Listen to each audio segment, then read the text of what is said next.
ये लोग तो ऐसे हैं, उनका आज तक हनुमान चालीसा पढ़ना नहीं है, आज तक कोई चालीसा, चाहे गायत्री चालीसा हो, लक्ष्मी चालीसा हो, शिव चालीसा हो, पढ़ना ही नहीं आती। बस बैठ गए भगवान के सामने और पढ़ लिया आसन लगा के। नहीं नहीं नहीं, चालीसा पढ़ने का भी एक नियम है। अगर कोई लक्ष्य लेकर पढ़ रहे हो तो उसका एक नियम है। पूरी जिंदगी पढ़ते रहोगे तो भगवान की प्राप्ति नहीं है, पर लक्ष्य लेकर अगर पढ़ा है आसन से, जिस भगवान की चालीसा पढ़ रहे हो उसकी मूर्ति या उसका फोटो आपके सामने होना चाहिए। एक घी का दिया, अगर हनुमान चालीसा पढ़ रहे हो तो या तो घी का दिया जलाओ, वो भी गाय के घी का हो, भैंस के घी का मत जलाना। हनुमान जी कभी प्रकट नहीं होंगे भैंस के घी से। घी का दिया लगाइए अगर चालीसा का पाठ कर रहे हो हनुमान जी का। और बहुत ज्यादा संकट है, बहुत ज्यादा परेशानी है तो हनुमान चालीसा का पाठ करो तो तिल्ली के तेल का दिया लगाओ, काली तिल के तेल का दिया, तिल का तेल का दिया हनुमान जी के सामने आसन बिछाकर। बहुत तकलीफ है तो 3 पाठ प्रतिदिन करो और एक आसन से जितने समय 9 बजे अगर आप बैठते हो पाठ करने तो 9 बजे ही बैठना है। 11 दिन तक प्रतिदिन 3 पाठ रोज करो। एक पानी का लोटा, कलश, तांबे का जल अर्थात तांबे का लोटा हो, स्टील का लोटा हो, तुम्हारे पास जो कलश हो उसमें जल भरकर एक सिक्का उसमें पटक कर, एक लौंग पटक कर प्लेट से ढक कर रख दो और प्रतिदिन बस टाइम पर बैठकर पाठ करो। 11 दिन पूर्ण होंगे, जिस कामना से आपने पाठ करा है बस वो सिक्का, वो लौंग कलश में से निकाल लो, जल का आचमन करो और जिस काम के लिए करा है वो जल उस प्रयोग में ले लो। उस प्रयोग, किसी से बात करने जाना है तो वो जल पी कर जाइए, कोई से हाथ मिलाना है तो वो सिक्का, वो लौंग अपने हाथ में रखिए, अपने साथ रखिए। राम जी महाराज जब गए, हनुमत चरित्र कथा, राम जी महाराज जब जाने लगे तो उन्होंने हनुमान जी से कहा कि तुम क्या चाहते हो। हनुमान जी बोले मेरे को जाना है, क्योंकि जहां राम वहां हनुमान। हनुमान जी जब कहने लगे कि मेरे को जाना है तो राम जी महाराज बोले नहीं नहीं हनुमान, तुझे सबसे ज्यादा प्रिय क्या है? तो कह राम। तो हनुमान तू कह रहा है सबसे ज्यादा प्रिय है, राम प्रिय है, तो एक बार जिस समय देवऋषि नारद का अपमान हुआ, विश्वामित्र बाबा का अपमान हुआ, उस समय पर एक राजा ने जब अपमान करा तो तूने उसको राम नाम लिखकर एक जगह पर बिठा दिया और कहा कि तू राम नाम जपते रहे। उसने राम नाम जपा। तब हनुमान याद कर, मेरे सम्मुख में तू खड़ा था और युद्ध होने वाला था, तो तूने क्या कहा था? प्रभु आप इसको मार नहीं सकते क्योंकि ये आपका नाम ले रहा है। राम से बड़ा होता है राम का नाम, आप इसे मार नहीं सकते। तब आपने ये संवाद कहा था, हनुमान बता तेरी प्रियता क्या है? हनुमान जी कहते हैं प्रभु आपने मुझे जगा दिया, क्योंकि मुझे श्राप ये मिला था कि तू जागेगा किसी के जगाने पर, आपने मुझे जगा दिया। इसलिए हे नाथ अब मैं जाना नहीं चाहता, सत्संग करना चाहता।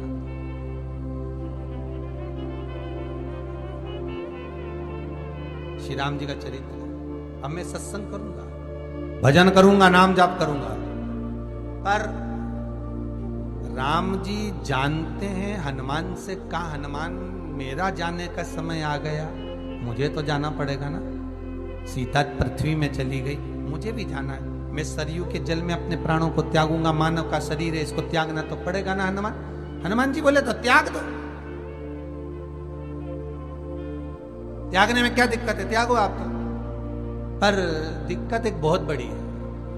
तो राम जी ने जैसी कहा दिक्कत बहुत बड़ी है, तो हनुमान जी पूछे ऐसी कौन सी दिक्कत है? हनुमान जी के शब्द सुने तो राम जी बोले जब जिस समय पर तुम सूर्य को निगल गए थे, इंद्र को क्रोध आया था और इंद्र ने तुम पर वज्र का जब प्रहार करा था, जब वज्र का प्रहार इंद्र ने करा तब तुम्हारा नाम हनुमान हुआ। तब सारे देवी देवताओं ने तुम्हें वर प्रदान करा। उस जगह पर यमराज भी खड़ा था, तो यमराज ने तुम्हें वर दिया था कि जहां हनुमान होगा वहां यमराज नहीं होगा। अब दिक्कत यह है कि मुझे प्राण त्यागना है और तू मुझे 1 मिनट के लिए नहीं छोड़े तो यमराज आएगा कैसे? दिक्कत वहां अड़ी पड़ी।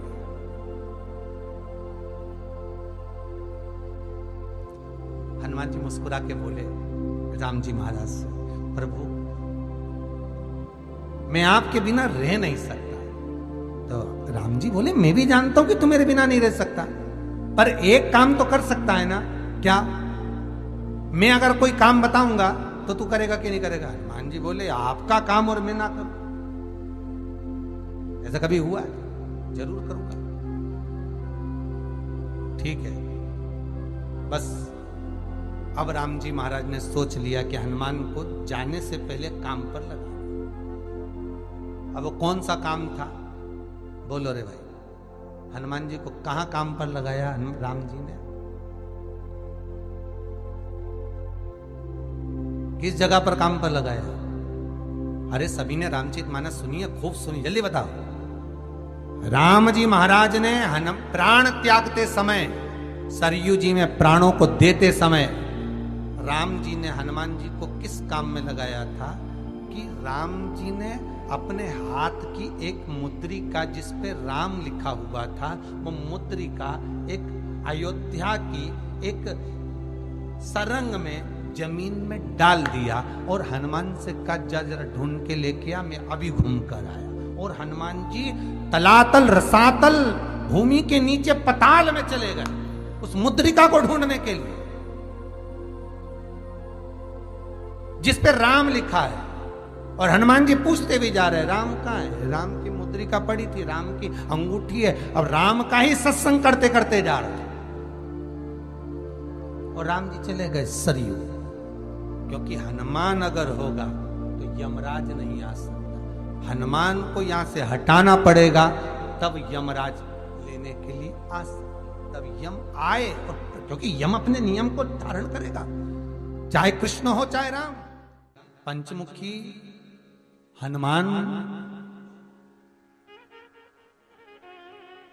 का एक स्मरण, पंचमुखी हनुमान का एक भाव।